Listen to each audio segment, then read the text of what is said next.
saudara-saudari, juga para kerabat dari mendiang, selamat malam. Namo Buddhaya. Namo Buddhaya. Bapak Ibu Saudara, malam hari ini adalah peringatan meninggalnya mendiang Bapak Tanda tepat 3 tahun untuk penanggalan Tionghoa. Untuk penanggalan Indonesia tanggal 5 November. Hari ini meniru negara Buddhis. Di negara Buddhis seperti di Myanmar atau di Thailand, jika ada keluarga yang meninggal, maka keluarga mengundang biku untuk memberikan dhamma. Dan dhamma ini agar Bapak Ibu Saudara mendapatkan kebijaksanaan dhamma, kemudian karma baik dari pembabaran dhamma ini diharapkan melimpah kepada mendiang yang telah meninggal. Sang Buddha mengatakan bahwa dana dhammam dana jinati, pemberian dhamma adalah yang tertinggi. Semogalah Bapak Ibu Saudara malam hari ini berkonsentrasi. Kita mendengarkan dhamma desana lebih kurang 30 menit saja. Bapak Ibu Saudara, sebenarnya ini benar-benar masuk masa katina. Ya. Hari ini pun masa katina. Jadi sebenarnya semua dana yang diserahkan sejak tanggal 29 Oktober ya bisa dikatakan dana masa katina. Bukan dana katina, dana masa katina. Masa katina itu terhitung 1 bulan. Jadi kalau keluar wasa tanggal 29 Oktober, ya lebih kurang 28 hari, itu 1 bulan penanggalan India. Jadi Bapak Ibu Saudara, malam hari ini pun masih adalah suasana masa katina. Apa maksudnya Bante? Apa kelebihannya? Apa perbedaannya? Selama 3 bulan dari Juli sampai Oktober, para biku jauh lebih jarang kemana-mana dibandingkan bulan-bulan lainnya. Jadi selama 3 bulan itu disebut masa wasa, yang artinya musim hujan. Pada zaman Sang Buddha sulit kemana-mana karena hujan deras. Karena hujan sangat deras, khawatir di jalan itu ketemu ular, ya, ketemu kalajengking, dan juga hewan-hewan lainnya. Dan juga kalau perjalanan jauh khawatir bertemu bandit. Walaupun para biku ya jarang sekali diganggu bandit. Bapak Ibu Saudara, selama 3 bulan itu para biku fokus belajar dhamma, bermeditasi, praktik dhamma. Oleh karena itu keluar dari masa 3 bulan itu, umat Buddha sejak zaman Sang Buddha sampai zaman sekarang menganggap itu adalah masa terbaik untuk berdana. Muncullah yang disebut perayaan Katina. Bahkan Bapak Ibu Saudara, informasi ini akan sedikit mengejutkan. Kalau Bapak Ibu belum pernah dengar ya, akan sedikit mengejutkan. Bahkan yang disebut Cik Wei Hua, ya, sembahyang Cik Wei Hua, itu adalah tepat keluar wasa para biku di Tiongkok. Ya, mereka berwasanya bukan Juli sampai Oktober. Jadi mereka berwasanya itu 3 bulan sebelum Cik Wei Hua. Keluarnya pas Cik Wei Hua. Lalu karena keluar wasa Cipwekwa bulan 7,5 itu dianggap oleh masyarakat masa terbaik untuk berdana. Tapi tidak semua orang rajin berdana. Mungkin muncullah mitos, ayo berdana untuk para leluhur. Kenapa? Karena pintu neraka hanya dibuka 1 bulan ini. Entah siapa yang pergi ke neraka untuk ngecek ya. Betul ya? Tapi manusia memang begitu. Kalau tidak digertak sedikit tidak mau jalan. Betul ya? Begitu dikatakan, ini kesempatannya. Pintu neraka hanya terbuka 1 bulan ini. Lalu semua orang sibuk sembahyang leluhur. Sedihnya lagi, kenapa ya semua orang yakin leluhurnya masuk neraka? Betul ya? Wah, sedih sekali. Sebagai umat Buddha jangan begitu ya. Yakin saja keluarga kita lahir di tempat yang baik. Begitu ya. Bahkan kalau sembahyang, saya tidak tahu kalau di kota lain. Dulu di kota Medan dijual itu baju kertas, mobil kertas ya, HP kertas, uang kertas, banyak uangnya. Begitu bakar, nolnya itu, aduh. Kalau nolnya 9 kan miliar, nolnya 12 triliun, nolnya 15 kuadriliun, kadang lebih. Wah, nolnya banyak sekali. Tapi saya baca di bawah, Hell Bank, bank neraka. Jadi orang senang sekali bakar uang untuk leluhurnya, tapi uang neraka. Berarti kalau leluhurnya masuk surga, tidak bisa pakai, harus Heaven Bank, gitu ya. Nanti saya cetak Heaven Bank. Tidak mau cetak kuadriliun, saya tidak mau cetak kuadriliun. Saya cetak 100 aja, ya, 100 Heaven Bank, 100 HB. Kok sedikit Bante? Di surga tidak inflasi, gitu ya. Di surga tidak inflasi, di neraka inflasi. Uangnya udah seperti uang Zimbabwe. Bapak Ibu nanti cek di Google, uang Zimbabwe saking inflasinya pakai timbangan kalau beli roti, ya, nanti cek sendiri, saking sulit dihitung ditimbang. Bapak Ibu seumur hidup pun belum pernah nimbang uang ya. Coba nanti pulang 50.000 1 on itu berapa?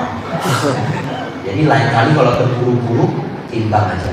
Mungkin kalau timbangannya digital, cun juga ya, mungkin ya, tepat juga. Bapak Ibu Saudara, saya pertama mendengar ini dari ceramahnya Master Cheng Yen, ya, Seji. Dulu di Medan ada Ta'ai Tentai, masuk nggak ke Palembang? Ada yang masuk juga ya, tapi yang besar dulu Medan dan Jakarta.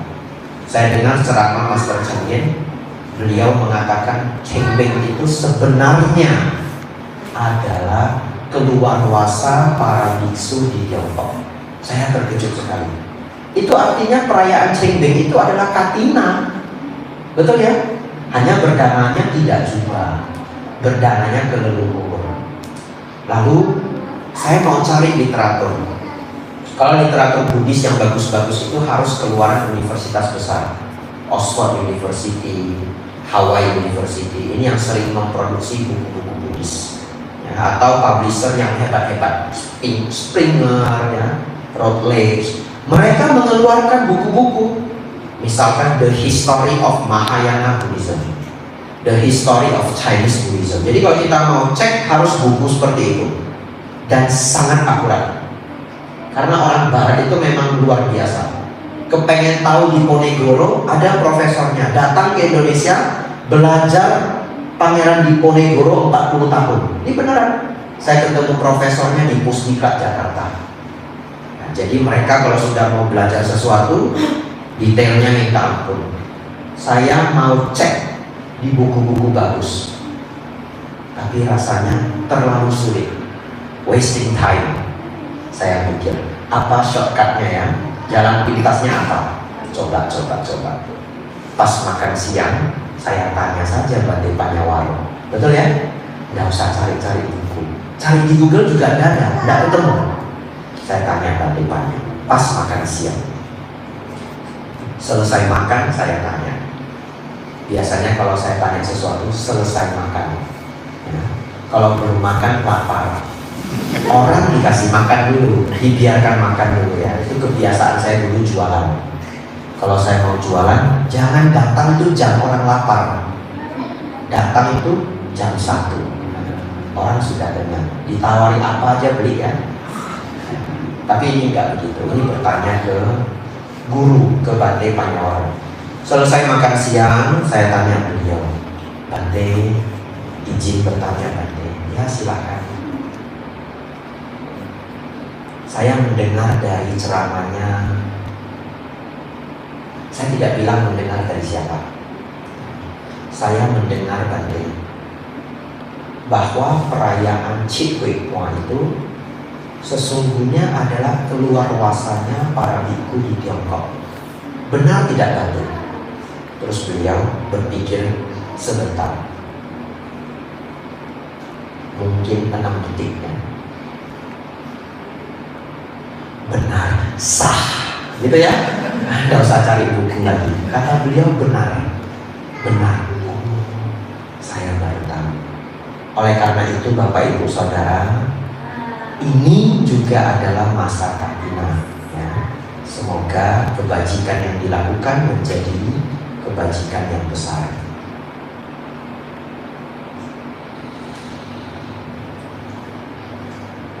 Ada seekor burung di Indonesia. Tidak tahu Bapak Ibu pernah dengar atau belum? Namanya burung kedasi. Tidak pernah dengar ya? Burung kedasi ini burung jahat. Ibunya jahat, anaknya jahat. Ya, burung kedasi. Ya. Bagaimana jahat? Burung kedasi itu kalau bertelur males jagain anak. Iya, jahat sekali dia. Jadi dia bagaimana? Dia cari sarang burung lain, pas induknya nggak ada. Terus kalau induknya punya 4 telur, dia buang 2. Ini burung ini ya, dia tendang, telurnya itu jatuh, 2 dia buang. Dia nambahin 1 telurnya dia. Pinter ya, pinter dan jahat. Lalu dia pergi. Nitip 1. Mungkin kalau dia telurnya 3, nyari 3 sarang. Lalu setelah nanti telurnya menetas, nanti kalau penasaran cek sendiri ya, burung kedasi ya, burung kedasi. Begitu ini burung menetas, mata belum terbuka, bulu belum ada, masih anak burung, belum ada bulu, mata belum terbuka. Dia biasanya netas duluan. Saking jahatnya, dia sudah insting. Nanti telur yang lain dia buang. Ya, kadang-kadang sisa dia 1 atau sisa 2. Supaya apa? Supaya disayang, supaya makanan dapat banyak. Tapi anehnya, burung itu tidak tahu kalau itu bukan anaknya. Kasian ya. Jadi dia pelihara anak haram. Ya, sudah haram jahat lagi ya. Kasian. Nanti dia dibesarkan. Saya heran juga, induknya nggak heran itu kenapa anak saya kok beda. Ya. Bapaknya putih, ya anaknya hitam. Ya. Lalu nanti besar, kedasinya pergi dan terus melakukan itu. Kenapa saya cerita burung kedasi? Dalam hidup ini kadang orang bisa melahirkan anak durhaka. Ya. Contohnya Pangeran Ajata I bunuh ayahnya sendiri. Kisah Jangan Sambida. Tapi kadang seorang anak bisa dapat orang tua durhaka. Tidak pernah dengar ya orang tua durhaka, tapi terjadi. Ya, sedih sekali. Saya sedih sekali. Beberapa hari, mungkin seminggu yang lalu ada berita. Tidak saya ikuti, cuma cek headline-nya saja. Seorang ibu menikam putrinya sendiri, belasan tusukan. Dan judulnya di headline itu apa? Ibu durhaka. Ada orang tua durhaka, ya, ada orang tua durhaka. Bapak Ibu Saudara, bagaimana supaya tidak jadi burung kedasi. Masukkanlah dhamma dalam keluarga kita. Begitu ya. Jadi kalau Bapak Ibu punya anak di rumah, ajarkan dhamma, ajarkan hukum karma, ajak berdana ya. Ada orang tua dia ajari anaknya apa? Duit itu berharga, jangan kasih orang, simpen. Terus di sekolah dia diajari guru, ada yang membutuhkan kasih ya, sumbangan. Kadang-kadang di sekolah juga diajak dana pagi jompo setahun sekali. Dulu sekolah saya kadang-kadang ada ya anak yang kebakaran, kulitnya berapa persen, berapa puluh persen. Pas kebakaran kita rame-rame mengumpulkan dana. Dulu waktu saya sekolah saya pernah mengumpulkan dana untuk guru saya karena kecelakaan, pagi-pagi jatuh kepalanya terbentur. Saya masuk ke satu-satu kelas, setiap kelas saya masukin untuk kumpulkan dana. Setelah itu mengumpulkan uang untuk operasi. Sayang, dananya kurang.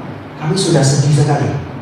Beruntung waktu itu sisanya ditambahin oleh yayasan dan yayasan seji, yayasan sekolah dan yayasan seji. Akhirnya Bapak itu bisa operasi. Tapi juga sayangnya tidak terselamatkan ya. Bapak Ibu Saudara, bagaimana agar tidak ada burung kedasi di keluarga kita? Biasakan ajarkan dhamma untuk seluruh anggota keluarga. Tadi saya cerita anak harus diajarkan dhamma. Jadi kalau seorang anak dari kecil itu uang dijaga, berharga itu uang. Setiap anaknya mau berdana ke fakir miskin, berdana ke panti asuhan, berdana ke panti jompo, ayahnya marah, ibunya marah. Misalkan ya, misalkan marah ya, jangan begitu. Uang susah dicari, uang susah dicari. Akhirnya itu terkonsep dalam pikirannya, uang susah dicari, betul ya? Satu ketika gantian, ayah ibunya umur 75, lutut sudah sakit, jaga toko aja barang sering hilang, begitu ya?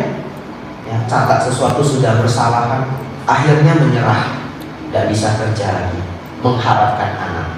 Anak bagaimana? Cuma kasih sehari makan 3 kali. Pagi makan bubur sama ikan asin. Orang tuanya protes, kenapa setiap hari bubur ikan asin? Sesekali kue tiaw goreng. Cari uang susah. Empek-empek, cari uang susah. Cari uang susah. Begitu ya, cari uang susah. Orang tuanya diam aja, bagaimana tidak bisa melawan? Gak pernah diajak jalan-jalan ya, gak diajak jalan-jalan.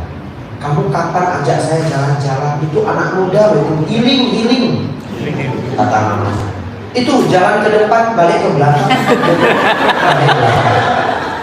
Mana bisa? Bisa. Itu bagi jatuh aja bisa.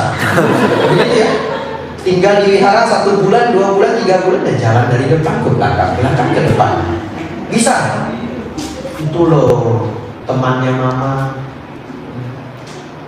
ke Singapura, ke Penang, Hong Kong, Macau. Cari uang susah, gitu ya. Cari uang susah. Itulah hukum karma, begitu ya. Tapi Bapak Ibu Saudara, semoga apapun yang kita alami dalam hidup kita petik sebagai kebijaksanaan. Kalau Bapak Ibu yang hadir di sini dulu punya ayah ibu yang kedasi, ya sudah. Hari ini Bapak Ibu jadi orang tua yang terbaik. Begitu ya. Kalau Bapak Ibu tidak ingin kelak punya anak durhaka, hari ini Anda jadi anak yang berbakti. Begitu. Kalau gajian ingat orang tua dulu, ya harus ya. Tidak bisa kasih banyak banget. Kirim makanan kalau tinggal di luar kota. Gimana kirim makanan? Grab, Gojek, sudah kirim telepon. Susah banget kalau Gojek Grab, kirim uang. Gitu ya. Iya. Untuk apa bantai uang susah dicari? Supaya Anda kelak jadi orang yang berbakti, karma baiknya besar. Tidak lahir di keluarga kedasi. Betul ya? Hari ini kita sayang orang tua, sayang anak, jadi anak yang baik, jadi orang tua yang baik. lahir selalu di keluarga yang baik. Begitu ya. Saya pribadi sangat bersyukur, sudah besar baru tahu. Saya dapat orang tua yang sangat sayang anak. Saya bersyukur sekali. Sangat sayang anak orang tua saya. Bersyukur sekali. Kami anak 3 orang, tidak ada juga yang jadi bandel. Ya, semuanya jadi anak berbakti. Bapak Ibu Saudara, hari ini adalah contoh untuk kita, keluarga dari mendiang Bapak Tandar. Ini anak cucu semua berkumpul, mungkin juga saudara kandung ya, juga mungkin ibu juga hadir ya. Ini menjadi contoh untuk kita semua, keluarga yang berbakti, menjadi salah satu tugas dharma yang diajarkan Sang Buddha.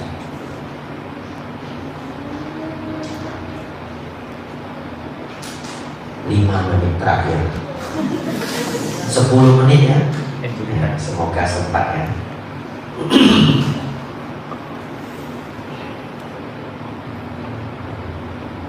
Sebenarnya ada 3 poin, tapi kalau diceritakan 3 poin takutnya tidak cukup. Lebih sedikit gak apa-apa ya. Gak apa-apa. Sejam gak apa. Bapak Ibu Saudara,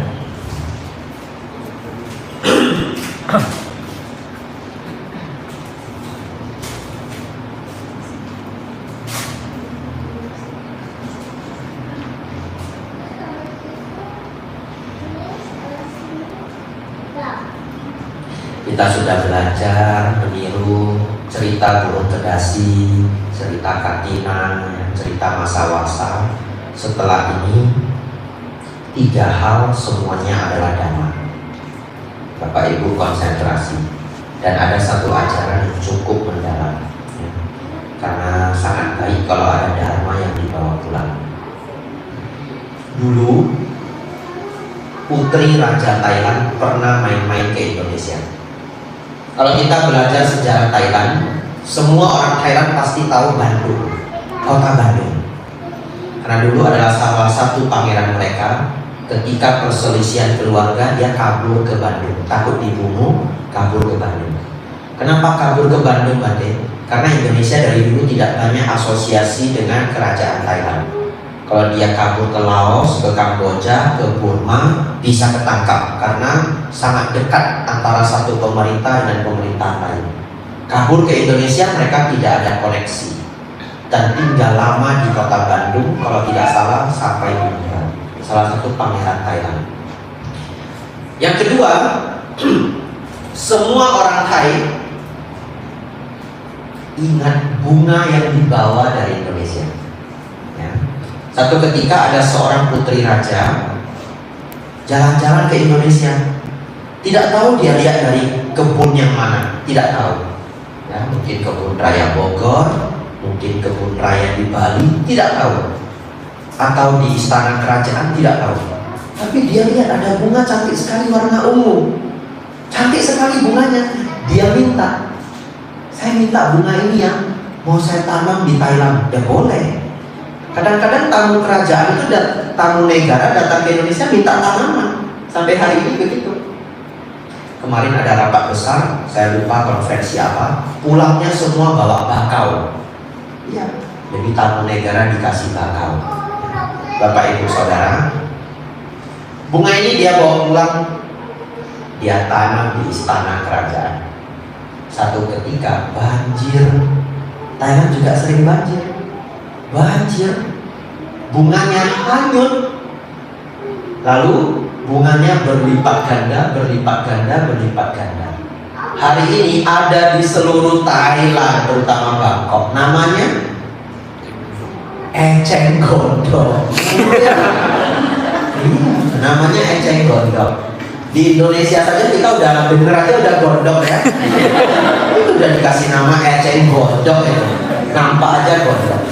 Saya dulu tidak percaya kalau orang gondokan itu pemarah, saya nggak percaya. Satu ketika saya ketemu orang galak sekali. Pelanggan saya dulu saya dimarahi 2-3 kali. Akhirnya ada orang yang lebih senior dia bilang, sudah jangan kesal. Dia gondokan. Dia ada tiroid, dia makan obat itu dia kena tiroid. Beneran, beneran dia tiroid. Saya cek, beneran, rupanya orang yang kena tiroid gondokan memang suka marah, begitu ya. Jadi kalau bapak ibu ketemu orang marah terus, kamu mungkin tiroid, gitu ya. Jangan mungkin gondokan, nanti bapak ibu dimarahin lagi. Apa itu tiroid? Cek sendiri, gitu ya. Nah, eceng gondok di Thailand namanya patok Jawa. Patok Jawa, ada Jawanya. Dokmai patok Jawa. Dokmai itu bunga, ya, dokmai patok Jawa. Nah, ini menjadi legenda. Ini kisah nyata, Bapak Ibu Saudara. Yang ingin saya ceritakan hari ini adalah eceng gondok. Eceng gondok ini sangat diremehkan. Kalau misalkan setiap 1 minggu 1 jadi 2, minggu depannya 2 jadi 4, minggu depannya 4 jadi 8, sedikit. Tapi entah bagaimana ceritanya, tiba-tiba bisa jadi 1 sungai, betul ya? Saya kasih simulasi yang lain.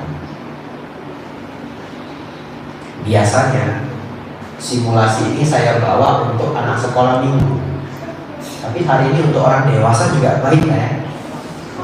Bapak Ibu bayangkan, Bapak Ibu ngambil botol aqua 1,5 liter, ya. Tapi dilihat ini semua le minerale, ganti saja, ya.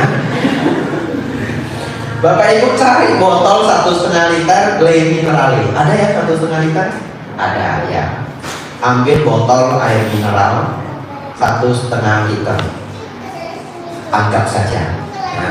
Lubangnya dibuat lebih besar.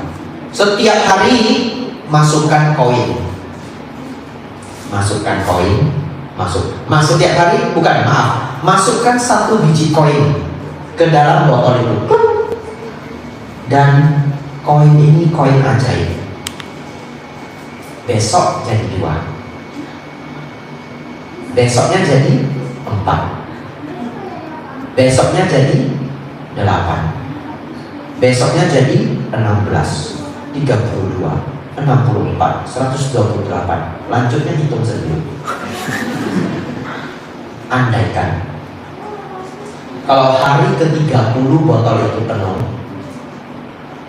Ini biasanya kuis anak sekolah minggu ya, Bapak Ibu konsentrasi ya. Biasanya andaikan hari ke-30 botolnya penuh, hari keberapa dia 1/4 penuh?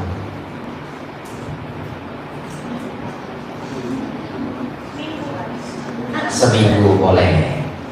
Ada lagi mau menjawab? 15 boleh.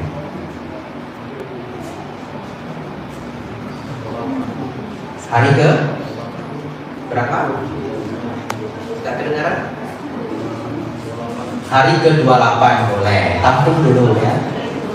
Hari ke-28. Ada lagi mau hari ke berapa? Hari ke-27 boleh ya. Hari ke-30 penuh ya. Ya baik, kita janjian dulu. Bapak Ibu Saudara, kita hitung. Kan setiap hari berlipat 2, betul ya? Penuhnya hari ke-30, tanggal 29 setengah penuh, betul? Tanggal 28 1/4 penuh, betul ya? Nah yang jawab 28 benar ya. Bante, untuk apa kasih kuis itu? Bapak Ibu tahu, itulah kenyataan hidup ini. Apa maksudnya? Bapak Ibu bayangkan, kalau Bapak Ibu yang punya botol itu, Bapak Ibu kesal. Kenapa? Kan begini, hari ke-30 dia penuh, hari ke-29 setengah penuh, 28 1/4 penuh, 27 1/8 penuh, 26 1/16 penuh. Artinya selama 25 hari nggak ada pertambahan. Bikin nggak sabar. Kapan ada hasil? Kapan ada hasil? Betul ya? Tapi hari 26, 27, 28, 30 penuh. Banyak orang yang tidak mau berjuang hari pertama sampai hari ke-25. Kenapa? Tidak nampak hasil. sepertiga dua. Betul kan? Nggak nampak hasil. Hasilnya itu ada terlihat di 3 hari terakhir. Nah, apa hubungannya dengan dharma? Bapak Ibu Saudara, janganlah berbuat keburukan.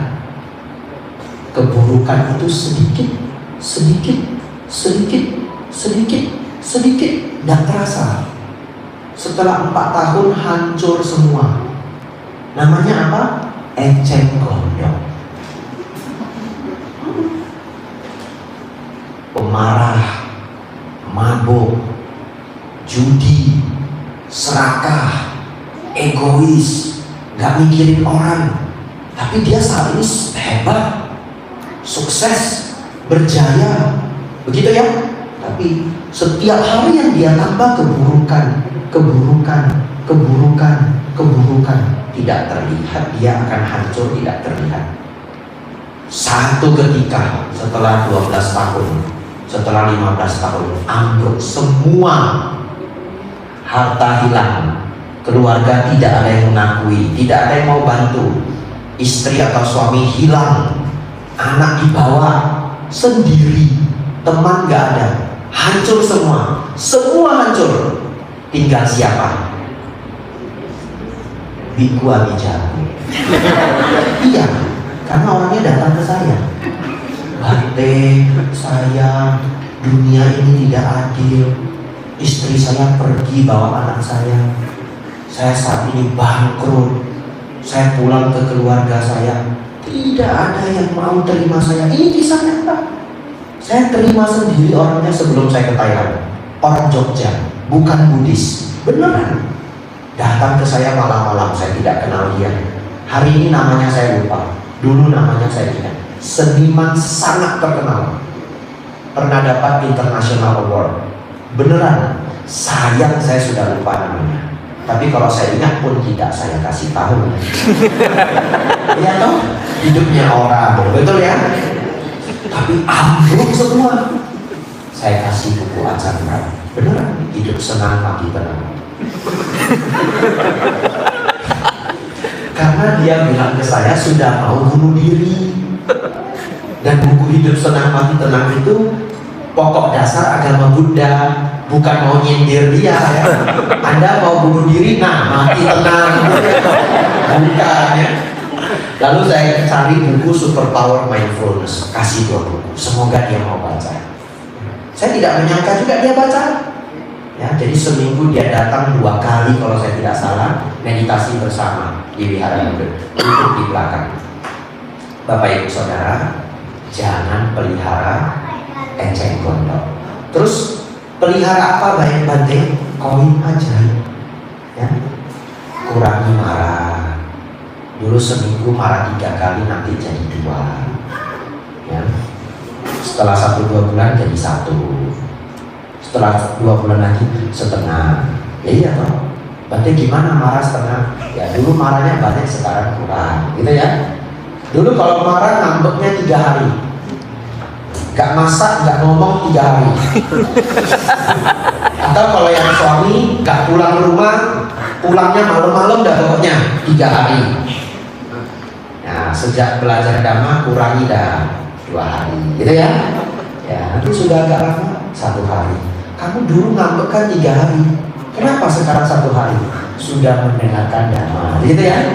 Ini 1 hari, setengah hari, 1/4 hari, nanti jadi 10 menit. Luar biasa. Orang Eropa itu kalau marah sebentar, aneh. Ini marah setengah jam, selesai. Orang Thailand lebih aneh lagi. Orang Thailand kalau marah, ini beneran, adik atau kakak atau pacar, suami atau istri marah, ngambek itu ada bahasa Thainya. Ya, kita pakai saja ngambek atau kita pakai saja marah. Orang Thai itu aneh. Dia bisa nanya orang yang marah itu, kamu masih marah enggak? Yang crowd main, crowd you, dia jawab, masih marah? Ya udah, beneran. Itu orang Thai. Saya merasa aneh sekali ya. Coba tiru ya di Palembang ya. Adiknya lagi marah, cicinya lagi marah. Kamu masih marah enggak? Tanya lagi, masih marah nggak? Pasti bentar lagi kena tempeleng. Bapak Ibu Saudara, janganlah menyepelekan hal-hal kecil ya.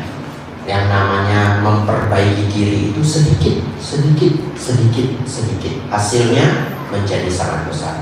Sang Buddha mengajarkan ini di dalam sutta, namanya Digajana Sutta. Beliau mengatakan apa? Mengembangkan usaha yang tidak kenal henti.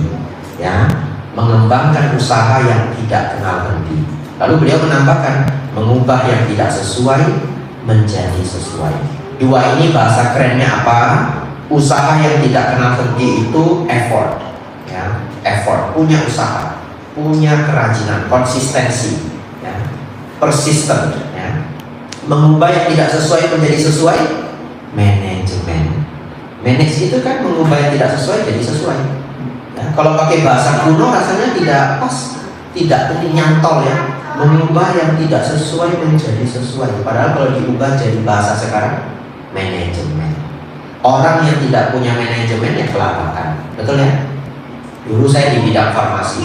Kalau bosnya tidak punya manajemen yang baik, barang hilang terus, terus dia stres sendiri.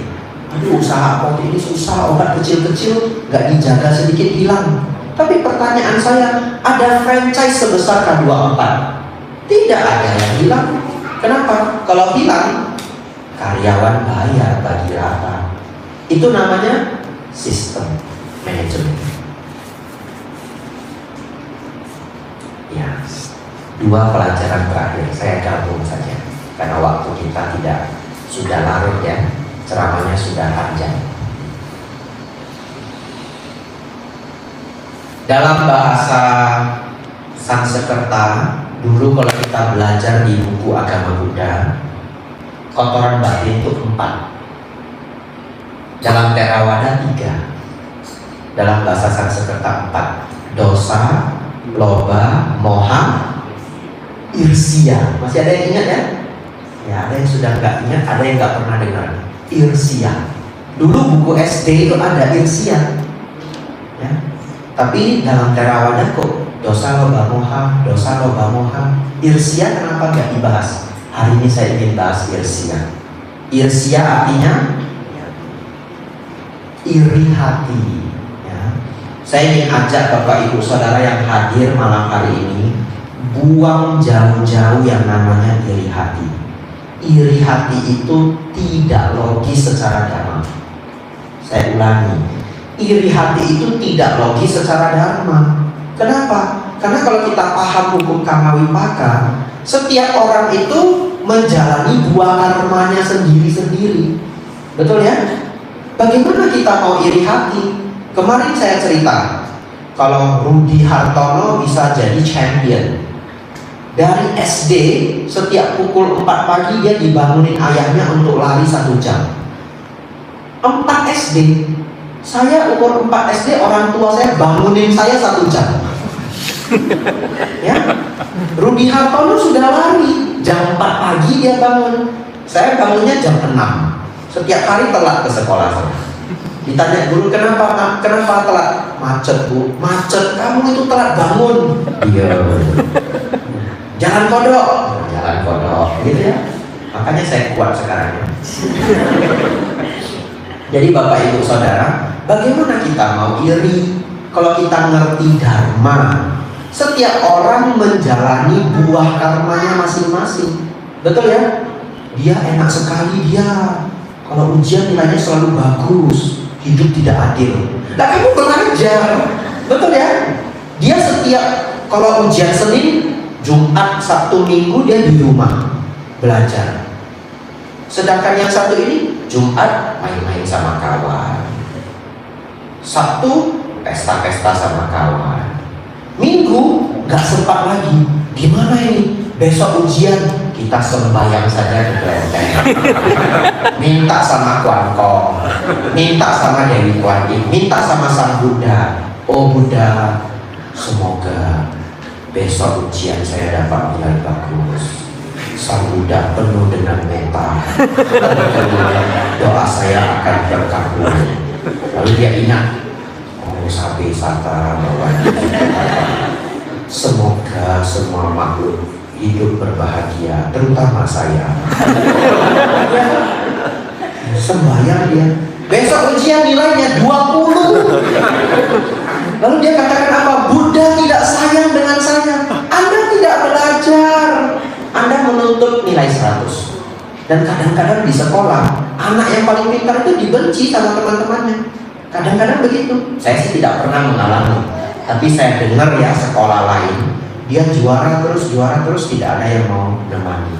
Di Amerika namanya nerdy. Ya, anak-anak yang nerdy itu dibully kadang-kadang. Padahal apa salah dia? Dia cuma belajar. Bapak Ibu Saudara, umat Buddha tidak ada mengenal iri hati dalam kamus kita. Ingat ya, tidak ada iri hati. Yang ada apa Bante? Mudita cita. Bapak Ibu pagi-pagi ini sudah mau Imlek sebentar lagi ya. Check it, hari pertama, buka pintu. Wah, tetangganya mobil baru. Karena dia setiap hari nonton K-drama, merek mobilnya Palisade. Kenapa beli Palisade? Nonton K-drama. Palisade, wah bagus sekali. Ada orang yang nggak bisa lihat begitu. Pamer, ya, sedikit mobil baru. Siapa yang sakit hati? Diri sendiri. Oh, nggak ada yang ganggu kamu. Orang cuma beli mobil baru, salahnya apa? Betul ya? Salahnya apa? Tetapi umat Buddha melihat tetangga mobil baru. Ya, semoga semua makhluk hidup berbahagia. Senang lihat orang lain senang, kita itu senang. Kamu kenapa senyum-senyum sendiri? Senang tetangga punya mobil baru. Sial dia. Salah juga ya. Mudita cita juga salah. Aduh gimana ya? Ya. Tetapi Bapak Ibu Saudara, lihat tetangga punya mobil baru. Kita ingat apa? Ingat dia bekerja setengah mati. Betul ya? Kadang-kadang orang bekerja begitu keras. Kita jam 6, jam 7 kalau zaman saya dulu sudah sinetron tersanjung. Sampai mati dah habis-habis. Saya sih masih kecil, saya nggak ngerti. Mama saya nonton tersanjung. Mak, lu nonton apa? Tersanjung. Seru kata mama saya. Tersanjung. Dia masih kerja. Betul ya? Tutup toko jam 8, masih beres-beres. Jam 9 nulis akuntansi. Kita jam 9 sudah nonton. Nonton itu dulu ada nangkap hantu. Apa namanya? Mungkin ada yang masih ingat ya. Pemburu hantu. Nonton pemburu hantu. Artinya tidak ada iri hati bagi umat Buddha. Ya, melihat orang lain bahagia, ikut bahagia. Melihat orang lain menderita, kita kalau sanggup membantu. Tidak sanggup membantu, yang mendoakannya semoga dia lepas dari penderitaan. Bapak Ibu Saudara, terakhir pelajaran saya yang paling dalam. Dalam bahasa Dharma ada yang disebut mana, M-A-N-A. Mana artinya pembanding. Sang Buddha mengatakan, begitu kita membandingkan diri dengan orang lain, akan muncul duka, penderitaan. Tetapi pembanding ini ada 3. 1, merasa kita lebih tinggi daripada orang lain, akan muncul penderitaan. Bahasa Indonesianya sombong. Ya. Yang kedua, merasa sama tinggi dengan dia, sama saya satu level, pun juga bisa menyebabkan duka. Yang ketiga, merasa lebih rendah daripada orang lain, daripada dia, pun juga bisa muncul duka. Saya kasih contoh yang cepat-cepat aja. Andaikan ada satu orang bekerja, satu kantor karyawannya 5. Lalu bos itu mau memilih, ya silahkan dicek dulu, tidak apa-apa. Itu namanya iklan. Kalau sinetron yang berkualitas itu nonton 5 menit, iklan 5 menit, betul ya? Nah, tersanjung. Ya, kita lanjutkan ya, konsentrasi. Bagian terakhir ini benar-benar bagian terakhir ceramah saya malam hari ini. Bapak Ibu Saudara, satu kantor ada 5 orang. Bos mau milih 20 orang terbaik dikirim ke IKN, Ibu Kota Baru. Lalu akan dipilih dari cabang seluruh Indonesia. Cabang kita di Palembang 5 orang. Ini saingan kita 5. Lalu sudah terpilih 15 orang. Tiba-tiba di kantor kita dipilih 2 orang. Kita nggak dipilih. Padahal masih ada kuota 03. Lalu bos mengatakan apa? Saya sudah pilih dari satu Indonesia cuma ketemu 17. Kita nggak terpilih. Bapak Ibu Saudara, kalau selama ini kita berpikir saya lebih pintar daripada 2 orang itu, sakit hatinya minta ampun, betul? Apalagi selama ini sombong. Ternyata dia tidak terpilih. Sudah tidak terpilih, kuota masih ada. Kalau kuotanya habis itu masih nggak begitu malu, betul ya? Kuota masih ada, lalu bos mengatakan cuma kepilih 17 yang layak dikirim ke IKN. Wah, kita duka luar biasa. Hanya karena berpikir saya lebih tinggi dari dia. Lalu kalau berpikir saya sama tinggi dengan dia, sakit hati juga karena tidak terpilih. Betul ya? Sakit hati juga mereka yang terkirim. Lalu bagaimana kalau selama ini kita berpikir saya yang paling rendah di antara mereka berdua, saya yang paling bodoh. Tiba-tiba kasusnya berbeda. Kita ditunjuk menjadi manajer pusat. Wah, lalu kita berpikir apa? Kenapa bos pilih saya? Itu beban berat sekali. Ada yang lebih pintar kok pilih saya? Kadang-kadang bukan masalah naik pangkat. Kadang-kadang dikasih proyek, dikasih kerjaan, susah sekali kerjaannya. Lalu kita berpikir apa? Kok saya? Itu 2 lebih pintar kok pilih saya. Betul ya? Karena kenapa? Karena kita berpikir saya lebih rendah dari 2 orang tersebut. Berpikir lebih tinggi bisa muncul duka. Berpikir sama tinggi pun bisa muncul duka. Berpikir lebih rendah pun bisa muncul duka. Lalu hati saya mau pikir apa? Betul ya? Karena kalau kita ketemu teman, ketemu kolega, ketemu rival, ya pasti muncul siapa lebih pintar, siapa sama pintar, siapa kurang pintar, begitu ya? Baik, Bapak Ibu Saudara, lebih baik Anda berpikir setiap orang punya kelebihan dan kekurangannya masing-masing. Mungkin yang Anda ukur, saya lebih pintar dari dia masalah akuntansi. Tapi overall, secara keseluruhan, dia orangnya lebih luwes, tidak pernah terlambat. Dia punya nilai-nilai lain yang kita tidak punya. Betul ya? Setiap orang punya kelebihan dan kekurangannya masing-masing. Dengan demikian Bapak Ibu, Anda jadi orang yang menghargai setiap orang. Dan dunia menjadi sangat indah. Benar, dunia menjadi sangat indah. Tidak ada orang yang terlihat lebih tinggi, tidak ada orang yang terlihat lebih rendah. Semua orang memiliki kelebihan dan kekurangannya masing-masing. Dan sebenarnya, bukankah semua orang hanya menjalani buah karmanya, betul? Ya, kita juga adalah hasil dari buah karma. Mereka adalah hasil dari buah karma.